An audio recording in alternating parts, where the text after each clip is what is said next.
안녕하십니까. 5분 신앙 칼럼 허쿠마TV 심승규 목사입니다. 오늘의 신앙 칼럼 주제는 말씀의 역사입니다. 먼저 관련된 성경 구절 한 구절을 읽어드리겠습니다. 데살로니가 전서 2장 13절 말씀입니다. 너희가 우리에게 들은 바 하나님의 말씀을 받을 때 사람의 말로 받지 아니하고 하나님의 말씀으로 받음이니 진실로 그러하도다. 이 말씀은 또한 너희 믿는 자들 가운데 역사하느니라. 아멘. 믿음의 역사란 복음의 전도자가 복음을 전할 때에 그 복음을 받아들이도록 사람으로 하여금 성령께서 그 마음을 부드럽게 하고 만지시는 일을 믿음의 역사라고 말합니다마는 말씀의 역사도 마찬가지입니다. 하나님께서 하신 말씀을 믿는 자 가운데 이루어지도록 작용하시는 것입니다. 믿는 자뿐만 아니라 하나님을 모르는 불신자들을 통해서도 하나님은 일하십니다.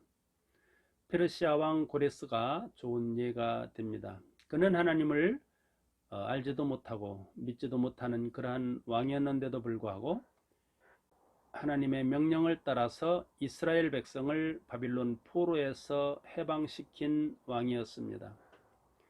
예레미야 선지자의 예언 그대로 되게 한 것이죠.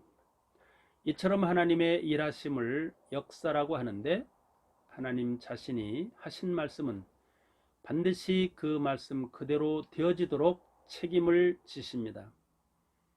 이사야 14장 24절 말씀에 하나님의 생각과 하나님의 경영은 반드시 이루어진다고 말씀하고 있습니다. 특히 선지자들의 예언은 그 예언이 응답되었는가 되지 않았는가에 따라서 거짓 선지자와 참 선지자로 구분이 됩니다. 예를 하나 더 들자면 역대하 18장에 이스라엘 왕 아합이 여호와의 선지자들에게 말하기를 내가 길랏 라못에 가서 싸우랴 말랴 이렇게 물었습니다. 그랬더니 시드기야라고 하는 선지자와 그와 함께한 약 400여 명의 선지자는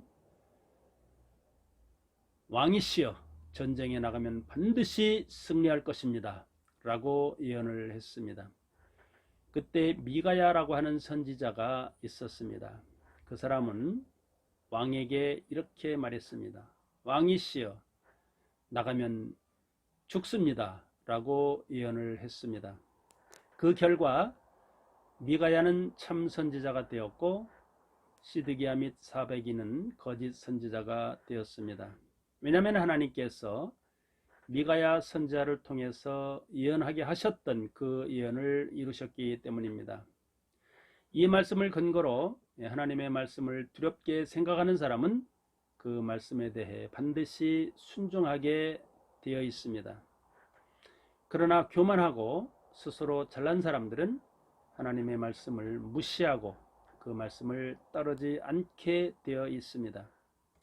에스라 선지자가 이스라엘 백성들을 광장에 모아놓고 특별히 지은 나무 강단에서 하나님의 말씀을 읽기 위해 책을 펴자 일제히 백성들이 일어섰다는 말씀이 느헤미야 8장 5절 말씀에 나옵니다.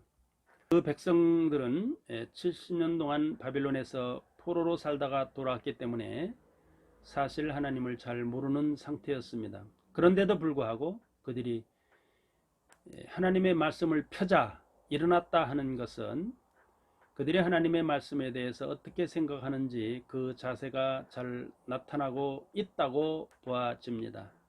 저와 여러분들 하나님의 말씀을 어떻게 생각하는지 그 생각하는 바에 따라서 하나님의 말씀을 순종할 수도 또 순종하지 않을 수도 있다는 사실을 반드시 생각해야 될 줄로 믿습니다.